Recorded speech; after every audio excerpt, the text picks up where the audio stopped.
2차 세계대전 중에 유럽에서 있었던 일입니다. 차디찬 겨울에 있었던 실화입니다.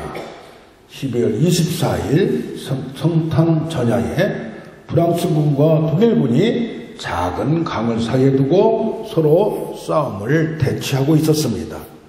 살벌한 전쟁터는 아롱기는 별빛으로 고요하고 적막해져 갔는데 그 고요함 가운데 참호 속에 있었던 한 프랑스 병사가 고향 생각을 하며 무심코 낮은 휘파람 소리로 성탄절 캐롤을 불렀습니다. 이 휘파람 소리가 적막한 강 주변을 잔잔하게 울려 퍼지기 시작했습니다.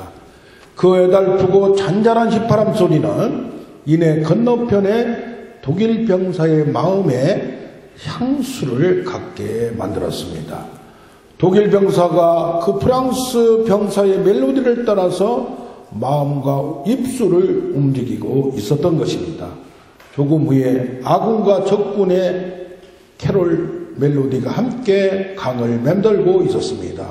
그리고 고향의 성탄을 그리워하던 모든 병사들이 이 합창의 멜로디를 듣고는 다 함께 부르게 되었습니다.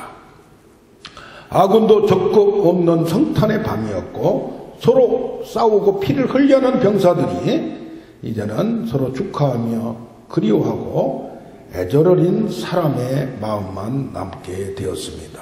할렐루야. 저는 이것을 누가 동영상으로 보내줘서 그걸 본 적이 있는데 얼마나 감동적인지 몰랐어요. 성탄절은 하늘에서 영광이요 땅에서 평화가 된 줄로 믿습니다. 오늘 제목을 같이 합니다. 예수는 흥망의 표적. 다시 한번 예수는 흥망의 표적. 예수님 탄생을 보면 첫째로 어떤 사람들은 아기 예수님을 만난 사람들이 있고 그 절호의 기회를 놓친 사람들이 있습니다. 아기 예수님을 놓친 사람들은 딱 한 번뿐인 그 일생일대 역사의 그 기회를 놓쳐버렸습니다. 어떤 사람들입니까? 현장에 있었던 여관 주인이 첫 번째 사람입니다. 현장에 있었는데도 많은 사람들이 방을 달라고 하고 비싸게 불러도 방이 나가고 방도 없어서 마을 구유에 헛간을 내어주고 돈을 받습니다. 그런데도 불구하고 동방박사가 찾아오고 야단을 떨었는데도 불구하고 이 여관 주인은 방세 받는 것에만 기분이 좋아서 관심이 있어서 거기에 쳐다보지도 않았습니다. 다음에는 어떤 사람입니까? 헤롯 대왕이 권력 유죄만 급급해서 동방박사가 멀리서 찾아왔는데도 불구하고 뭐에만 권력을 유지하기 위해서는 왕으로 태어난 사람을 제거해야 되겠구나. 정적을 제거해야 되겠구나. 권력의 욕심에 차여 있었습니다. 권력 앞에서는 뭐요? 부자 간에도 형제 간에도 친구도 없습니다. 권력을 유지하기 위하여 무엇이든지 하는 사람들이 많이 있습니다. 그 다음에는 여기 보면은 헤롯 대왕을 통해서 헤롯 대왕이 누구를 불렀어요?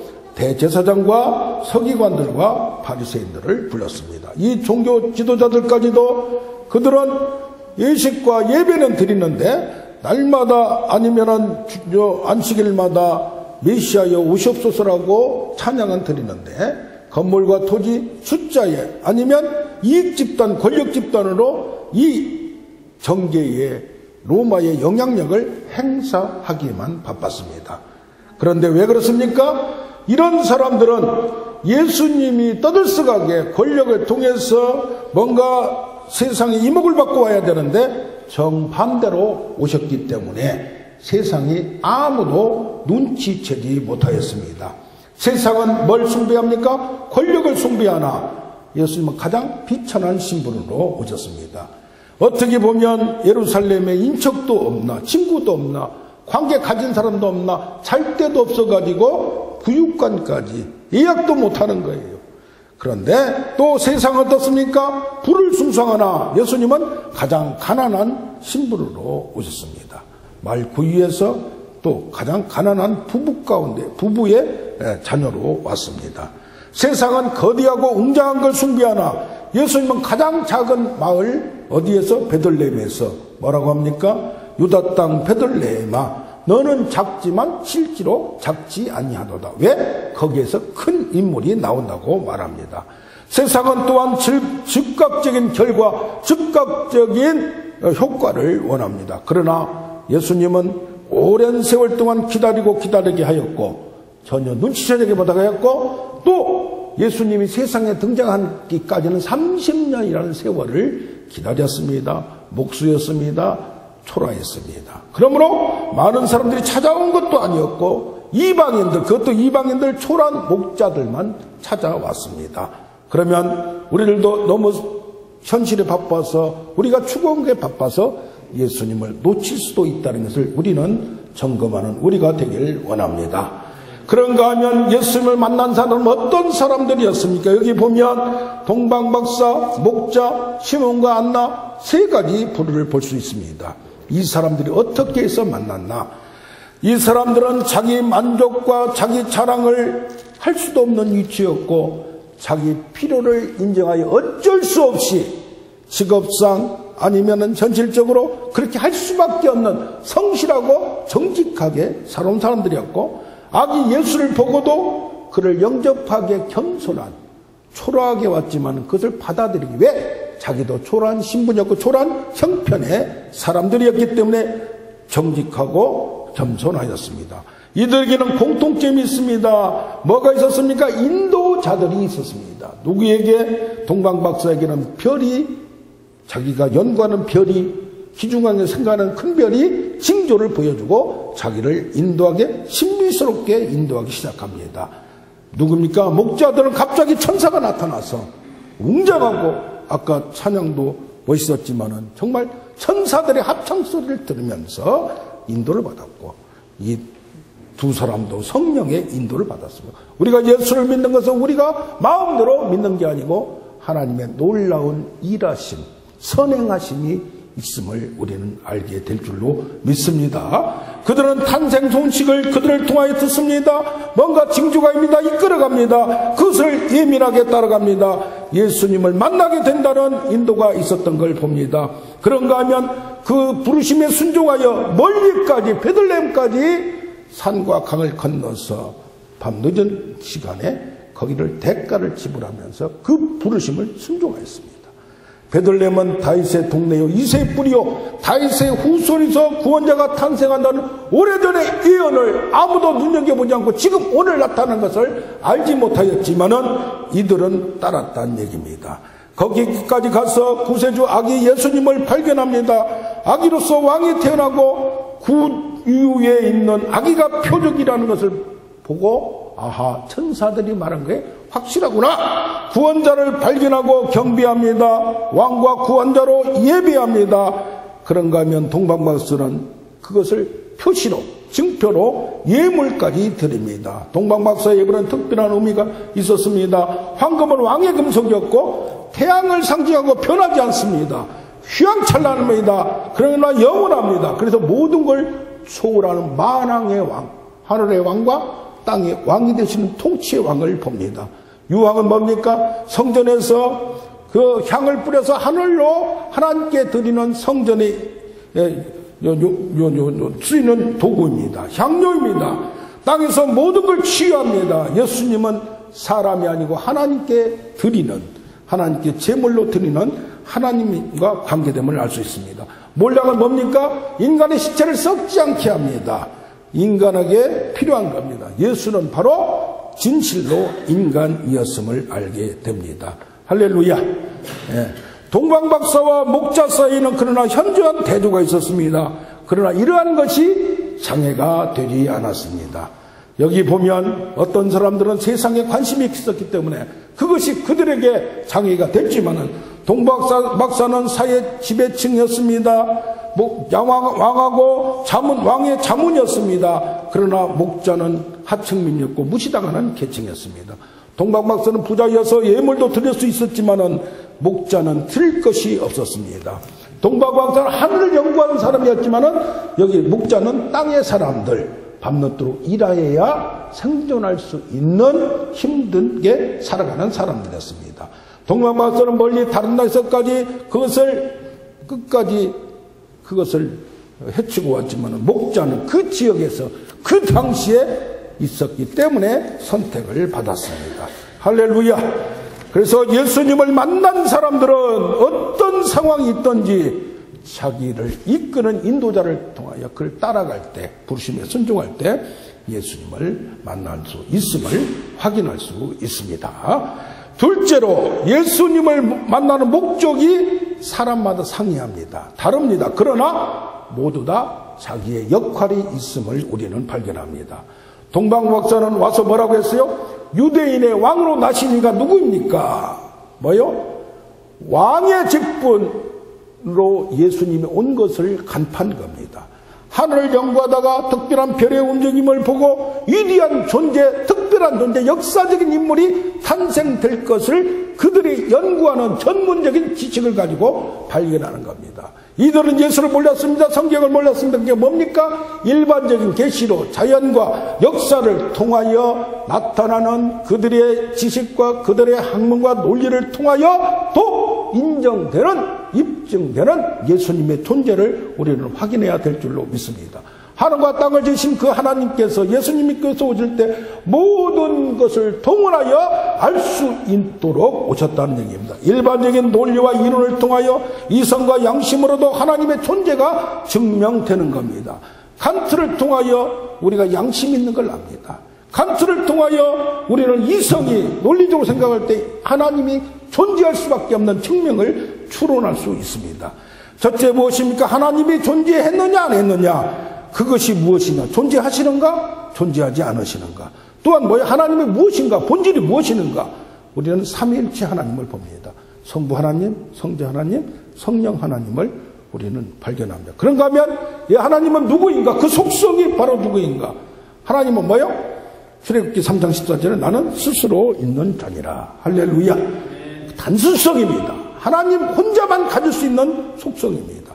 그런가 하면 신명기 6장 5절에 나는 오직 유일하신 하나님, 단일성입니다. 불변성입니다. 무한성입니다. 여러 가지 하나님만 가질 수 있는 속성이 있습니다. 우리는 이걸 통하여, 성경을 통하여 우리는 확인할 수 있습니다. 그런데 동방박사는 오직 별에만 관심이 있었지만 그 신비한 사건, 신비한 인도, 이끔을 보고 그래서 뭐요? 마태복음 2장 10절에 그들은 오직 별에만 관심이 있어요. 그들이 별을 보고 예루살렘에 왔는데 갑자기 없어졌어요. 그래서 물어본 거예요. 여기 유대인의 왕으로 우리가 계산하고 우리가 따질 때는 유대인의 특별한 왕으로 오신 분이 누구냐 물어보니까 난리가 났으니까 소동이 났습니다. 그러다가 갑자기 또 별이 나타나기 시작합니다. 그럴 때 그 별을 보고 매우 크게 기뻐하더라. 이들의 관심은 뭐예요? 하나님이 아니었어요. 그리스도가 아니었어요. 오직 큰 별, 나를 이끈 별, 그걸만 보다가 이 사람들은 따라온 사람들입니다. 동방박사는 그러나 유대인들에게 증인 역할을 하는 겁니다. 너희들만 성경만 아는 사람이 아니라 알지 못한 사람도 그리스도 메시아를 알고 있다는 것, 역사적으로 증명한다는 걸, 자연적으로 증명한다는 것을 확인하게 만들어줍니다. 이들의 역할은 뭡니까? 예루살렘을 소동하게 만들고 왕이 알게 만들고 대제사장이 알게 만들고 아무도 관심 없는 예수 그리스도의 탄생을, 나타나심을, 세상에 오심을 그들에게 전달하는 특별한 존재로 사용당함을, 역할을 하면 알 수 있습니다. 할렐루야. 동방박사는 꿈의 지시하심을 받아 헤롯에게 가지 말라 하고 다른 길로 돌아가 버리고 끝납니다. 그들은 정말 그분이 예수 그리스도인지 메시아인지는 알 수 없습니다. 그러나 특별한 존재임을 알려주는 역할만 그들은 하면 되는 겁니다. 할렐루야. 예. 우리는 목자를 통해서 또 무엇을 합니까? 목자는 양을 치는 목자입니다. 성경에 보면 예언서를 보면 뭐예요? 목자는 하나님의 말씀을 꿀을 먹이는 뭐가 돼야 돼요? 선포자, 예언자, 선지자가 돼야 돼요. 그래서 뭐예요? 목자를 선택한 것은 예수님이 이 세상에 선지자로 직분을 가지고 왔음을 알려줍니다. 할렐루야. 천사가 갑자기 나타나서 그 지역에서 그 시간에, 밤늦은 시간에 양을 먹이고 있는 목자에게 갑자기 천사가 나타났어요. 천사가 나타난 경우 마리아에게 천사가 누가 나타났어요? 천사장 가브리엘이 나타났어요. 너희 은혜를 입은 자여, 내가 크게 은혜를 입었다. 내가 하나님의 아들을 낳을 것이다. 내가 남자하고 관계를 안 했는데 어떻게 그런 일이 있습니까? 성령이 임하시고 하늘에 하나님의 놀라운 능력이 임하면 하나님의 능력은 능치 못하심이 없느니라. 그러니까 뭐라고 합니까? 주의 뜻대로 말씀대로 하시옵소서. 누구를 만났어요? 가브리엘 천사장을 만났어요. 누구도 사가랴도 천사장 가브리엘을 만났어요. 제사 드리다가 천사장이 나타나서 내가 아들을 낳을 것이다. 어떻게 그런 일이 우리에게 있을 수 있습니까? 라고 질문합니다. 왜? 천사장 가브리엘이 나타난 것은 인간이 할 수 없는 희한한 사건을 전달해 주는 역할을 합니다. 그러니까 천사가 아니고 천사장이 나타납니다. 그런데 뭐라고 그래요? 내가 믿지 않냐므로 될 때까지 방어가 되리라고 표적을 보여줍니다. 오늘 목자에게도 주의 사자가 나타나서 주의 영광을 비치면서 천군이 나타나고 천사가 찬송을 합니다. 제가 생각하기에는 추론하건대 주의 사자가 누굽니까? 바로 가브리엘 천사장이라고 추론합니다. 할렐루야. 천사가 말합니다. 천사장이 말합니다. 무서워하지 말라. 마리아에게도 뭐요? 무서워하지 말라. 누구에게도 사가랴에게도 무서워하지 말라. 보라, 온 백성에게 미칠 큰 기쁨의 좋은 소식을 너희에게 전하노라. 그러면서 찬양을 드리고 할 때에 무슨 표적을 줍니까? 그 위에 누인, 말 위에 누인, 아기를 보면 그게 바로 하나님의 아들 예수 그리스도 구주라는 것을 알아라는 얘기입니다. 할렐루야. 목자들의 사명은 뭡니까? 자기에게 들은 거, 천사로부터 들은 거, 악에 대한 설명을 가서 하면 되는 거예요. 그래서 가서 하니까 듣는 자들이 다 놀랍고 희한하고 그냥 깜짝 놀라는 거예요. 그런데 마리아는 모든 말을 마음에 새기어 생각하니라. 마리아는 왜 그렇습니까? 아하, 나에게도 천사장이 나타나서 놀라운 일을 내 몸에 지금 일으켰는데 아무도 모르고 있고 그 다음에 어떤 소식을 가브리엘 천사장을 보지도 못하였고 그랬는데 내가 나타났고 출산하고 나서 천사장이 다른 사람을 통하여 목자들을 통하여 그걸 확인하고 입증하는 증거를 마리아가 봅니다. 할렐루야. 마리아에게는 사명의 성취를 알려주는 증인 역할을 합니다. 주의 천사가 나타나서 10개월 전에 나타난 천사장이 이제 또 나타나서 당구에서 3쿠션을 했어요. 이리 쳐서 2번, 3번째 맞추는 거예요. 이것이 뭐예요? 뭡니까? 가브리엘 천사장이 목자를 통하여 이것을 입증해주는, 확인시켜주는 그런 걸 보고 누구요? 마리아는 모든 말을 마음에 새기어 생각하니라. 깊이 생각하는 우리가 되길 원합니다. 지금 우리는 천사장을 못 만납니다. 예수 그리스도를 못 만납니다. 그러나 말씀을 통하여 그들이 만난 예수 그리스도를 오늘 만나는 우리가 되길 원합니다. 동방박사도 목자들도 영광을 드리고 감사하고 돌아갔습니다. 돌아가고 한 번으로 잊어버릴 수가 있습니다. 그러나 마리아는 깊이 끝까지 생각하고 평생을 자기는 생각하는 자세로 나아갑니다. 우리에게도 한 번만 만나고 끝나는 예수 그리스도가 아니라 평생을 예수 그리스도를 통하여 놀라운 은혜가 되길 원합니다. 아멘. 진전이 있어야 돼요. 지속이 있어야 돼요. 성숙이 있어야 돼요. 셋째로 성령의 교제로 자신의 사명을 감당한 사람들이 있습니다. 시므온과 안나입니다. 예수님이 왕의 직분으로 만왕의 왕으로 오셨다면, 목자를 통하여서 선지자의 직분으로 오신 걸 알려줬다면, 이제는 이 시므온은 무슨 역할을 했냐면 주의 율법을 따라서 할례를 행합니다. 8일 만에 할례를 행해서 아기를 데리고 부부가 예수님을 데리고 예루살렘 성전에 가는데, 제사장 레인들이 하는 의식, 남자를 낳으면 8일 만에 할례를 하는데 그걸 집행하는 집행자입니다. 그러면서 무슨 역할을 합니까? 제사장의 직분을 알려줍니다. 모세의 율법을 따라 제사를 드리고 정결의식을 주관하는 제사장의 직분을 누가 한다? 예수님이 함을 알는 우리가 되길, 우리를 위하여 자기가 제물이 되시고 하나님께 제사를 드려서 우리 죄를 도말하시고 없애게 해주는 역할을 하는 것을 이 문구를 통해서 알 수가 있습니다. 예를 시몬은 어떤 사람입니까? 이 삶에 거주하며 성전 교회를 나가서 자기의 역할을 담당하며 여기 보면 의롭고 경건하여 이스라엘의 위로를 기다리는 자라. 그래서 뭡니까? 그리스도의 탄생을 메시아를 삼하고 사모하면서 성전에 출입하는 자입니다. 근데 거기에 뭐가 있다고요? 성령이 그 위에 계시더라. 뭡니까? 성령의 지배를 받는 사람입니다. 말씀을 전하는 대제사장과 서기관들, 연구하는 박사들은 성작 이것을 몰랐지만은 이 아기를 딱 안고 할례를 집행하면서 예수님에 대해서 선포합니다. 사람들에게 얘기합니다. 주여, 성령께서 내가 그리스도를 보기 전에는 죽지 아니하리라는 그런 말씀과 지시를 주고 나의 사명을 내가 받았는데 오늘 이 아기를 딱 받고 할례를 집행하면서 보니까 이 아기가 바로 그 메시아임을 알게 됩니다. 그래서 뭐라고 하니까 주여 이제는 말씀하신 대로 종을 평안히 놓아주시니 감사합니다. 나의 사명이 완수가 되었습니다. 이 아기가 만왕의 왕뿐이 아니고 제사장의 역할을 담당할 예수 그리스도임을 온 사람들에게 선포하면서 오늘 말합니다. 그런 이스라엘이 흥하고 망하는 표적이고 그런 비방의 표적이다.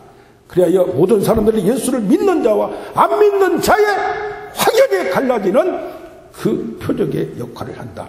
세상의 평판과 비방을 무서워하지 않고 오직 예수 그리스도만 믿고 있는 이 시므온과 그 선포대로 그들이 믿는 자를 통하여 구원받습니다. 당시에는 정치적 메시아만 원했습니다. 그러나 이 시므온은 그것이 아니고 저 로마에서 아니면 정치적으로 해방되길 원하기 뿐만 아니라 영적으로 우리의 죄에서 구원받을 자임을 여기 보면 뭐라고 말합니까? 모든 사람들이 흥하고 망하는 이스라엘 표적이라는 것은 예수님의 장래 사역을 선포하고 예언하는 겁니다. 할렐루야. 예수를 믿는 자는 구원을 받고 믿지 않는 자는 멸망을 당하는 것을 나타내고 예수님의 비방을 받고 십자가를 지게 됨을 선포하고 있습니다. 우리는 시몬을 통하여 제사장 직분을 확인하기를 바랍니다. 우리의 죄를 담당할 예수 그리스도, 우리는 그를 말미암아 구원받고 하나님의 나라에 안식하는 우리가 됨을 압니다. 그런가 하면 안나는 어떤 사람이니까 그는 선지자였고 나이가 매우 많았더라. 선지자는 하나님의 뜻을 찾아서 다른 사람에게 알려주는 사람입니다. 오직 모든 일에 있어서 하나님의 계획과 목적과 뜻을 알아야 나의 뜻이 아니라 하나님의 영광을 위하여 그것을 전하는 사람입니다. 그런데 오늘 이 안나는 결혼 후에 7년 있다가 과부로 이제까지 지나고 당시 84세, 어떤 분은 한 105세 정도 되었을 거라고 추측하는데 근데 자식이 없어서 세상에 소망을 두기도 못합니다. 마음을 두지도 못합니다. 오직 어디냐면입니까? 하늘에만 소망을 둡니다. 그래서 세상에 의지가 없다는 거 불쌍하게 보이나 그러나 하나님의 위로를 기다리는 이 안나 할머니, 예루살렘의 속량을 바라는 모든 사람에게 그리스도를 소개합니다. 그리스도를 보자마자 그를 알아봅니다. 날마다 성전을 떠나지 아니하며 주야로 금식하고 기도합니다. 영적인 훈련이 있었고 연단을 통하여 성숙을 통하여 예수 그리스도를 보자마자 이 아기가 바로 구원자이고 메시아임을 알게 됩니다. 특히 교회를 출입하면서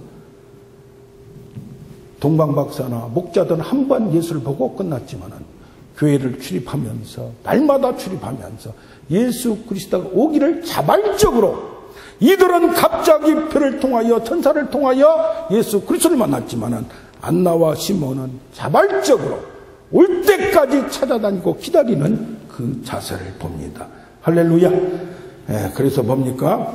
우리는 우리 신앙생활 이제는 든든히 뿌리가 박히고 교회를 통하여 성전을 통하여 이렇게 흔들리지 않는 믿음이 되어야 될 줄로 믿습니다. 당시 종교 지도자는 모두 부패하고 타락해서 기도하는 집을 도둑의 소굴로 만들었고 돈벌이의 도구로 만들었습니다. 그러나 이 두 사람은 성전에 나와서 오매불망 메시아 그리스도를 기다렸습니다. 어떤 글을 보니까 미국에서 목회를 36년 동안 하신 목사님이 글을 올렸어요. 미국에 있는 평강교회의 이상기 목사님이 며칠 전에 지난 12월 17일이면 얼마 되지도 않습니다. 일주일 전에 어떤 K 장로님이 돌아가셨는데 지금 나이로, 한국 나이로 90살이에요. 그러면서 미국은 경찰들이 와서 그 사인을 조사하고 먼저 하고 그 조장을 받아야 그 다음에 장례를 칠 수 있다 그래요. 그런데 너무너무 이 장로님에 대해서 가슴이 미어지니까 글을 적어놨어요. 자기 딸들은 장로님이 돌아가셨다고 하니까 그는 어메이징 맨, 놀라운 사람이라 하면서 문자를 보냈다. 왜 그런가 하면 이 장로님이 90살인데 거기 미국 간 지가 50년이 되었답니다. 근데 이 목사님을 만난 지가 40년이 되었고 목회를 서로 한 지 4년 만에 이 장로님이 또 젊었겠죠? 같이 개척을 합시다. 그 당시에 이 목사님은 부부와 자녀 2명이서 잘못하면 추방돼야 할 그런 상황이었어요. 그런데 자기 집에서 첫 예배를 드리면서 거기에서 교회를 시작하고 그걸로 영주권을 신청해서 거기서 목회를 시작하게 되었고 36년 동안 힘드나 몸이 불편해도 빠지지 않고 교회에 충성하면서 그러면서 자기의 목회 또 많은 사람이 이민자들의 아버지가 되어서 힘든 자들 도와주고 위로해주고 깨어나주는 사랑의 사도가 되었음을 이 장로님 때문에 내가 목회가 하게 되었고 이 장로님 때문에 예수를 믿는 사람들이 많이 생겨도 났다는 것을 간증합니다. 할렐루야. 우리도 작은 교회, 우리도 작은 공동체를 섬기면서 우리 교회도 이런 분들이 많습니다. 이런 작은 충성스러운 자들 통하여 감동이 있고 그들을 통하여 예수 그리스도가 전달된 것을 볼 수 있습니다. 성탄절날 우리는 당시에 예수 그리스도를 놓친 사람이 있고 만난 사람이 있습니다. 지금 예수님은 오늘 아기 예수로 안 옵니다. 나중에 재림에 주로 오십니다. 그러나 우리는 날마다 올해도 성탄절날 예수님을 만나는 우리가 되길 원합니다. 러시아의 한 작은 마을에 파파파누라는 착하고 성실한 구도수 성공 할아버지가 계셨습니다. 성탄 전날 밤에 꿈에 예수님이 나타나셔서 내일 성탄절날 할아버지를 방문하고자 합니다 라는 말씀을 들었어요. 잠을 깨었을 때 눈 속에서 솟아오르는 찬란한 태양이 밖에 비치는 성탄의 아침이었고 할아버지는 예수님을 맞이하기 위하여 성탄절에 특별히 쓰는 커피 주전자를 난로에 올려놓고 청소도 깨끗하게 길을 썰어놓고 기다리고 있었습니다. 근데 기다리는 예수님은 보이지 않고 거리에 청소부가 보이는 것이었습니다. 그래서 할아버지는 청소부를 향해 이리 들어와요. 추운데 몸이나 녹이고 커피라도 한 잔 들어요 하면서 커피를 주고 다과를 주면서 섬겼습니다. 그런데 점심때가 되어도 예수님은 보이지 않습니다. 대신 한 누더기 옷을 입은 어느 여인이 혼니물에 어린아이를 싸들고 걸어오고 있었습니다. 할아버지는 측은하게 상기가 그 여인을 들어오게 해서 빨갛게 시퍼렇게 어려있는 아기의 팔을 할아버지는 보게 되었습니다. 그런데 아기에게 신발을 신겨주기 위해서 자기가 간직했던 구두를 하나 딱 신겨보니까 정말로 너무 신기하게 딱 맞았습니다. 아기와 여인은 행복한 감사의 표정을 지으면서 걷는 마을로 갔습니다. 저녁 준비를 위해 스프와 빵을 데웠습니다. 그런데 그때 한 할머니가 과일을 훔쳐가지고 달아나는 어린아이를 발견하고 야단을 칩니다. 그래서 불러서 그 둘이를 경찰서에 데려가지 말고 내가 챙겨주겠다고 하면서 용서해주고 과일값을 내가 지불해 줄게요 라고 하면서 그를 섬겼습니다. 할머니는 그 아이를 용서했고 그 아이도 할머니에게 용서를 빌었습니다. 어느새 할머니와 아이는 정답게 둘이 손잡고 나가면서 사라지고 말았습니다. 기다리고 기다리는 예수님은 오지 않았습니다. 결국 꿈이었단 말이지 라고 시리에 빠져 있었을 때 그때 가슴속에서 어떤 음성이 들립니다. 할아버지, 나를 오늘 보셨지요? 어젯밤 꿈에서 들었던 그 소리가 들리는 겁니다. 어디에 계셨습니까? 라고 묻자 나는 오늘 할아버지를 3번이나 찾아갔어요. 한 번은 청소부로, 한 번은 아기를 안은 여인으로, 한 번은 마지막으로 거지로 찾아갔어요. 그런데 당신이 나를 따뜻하게 베풀어주고 위로해준 그 사랑에 정말 감사했어요. 거리에는 눈이 소복소복 쌓이고 있었다는 얘기입니다. 이런 자그마한 감동을 통하여 우리도 예수님을 만나는 우리가 되길 원합니다. 아멘. 말씀을 정리하겠습니다. 예수님은 동방 박사를 통하여 왕의 직분으로 왔습니다. 예수님은 목자를 통하여 선지자의 직분으로 왔습니다. 예수님은 시몬과 안나를 통하여 제사장의 직분으로 왔음을 우리에게 알려주고 있습니다. 할렐루야. 우리 다 같이 이거 좀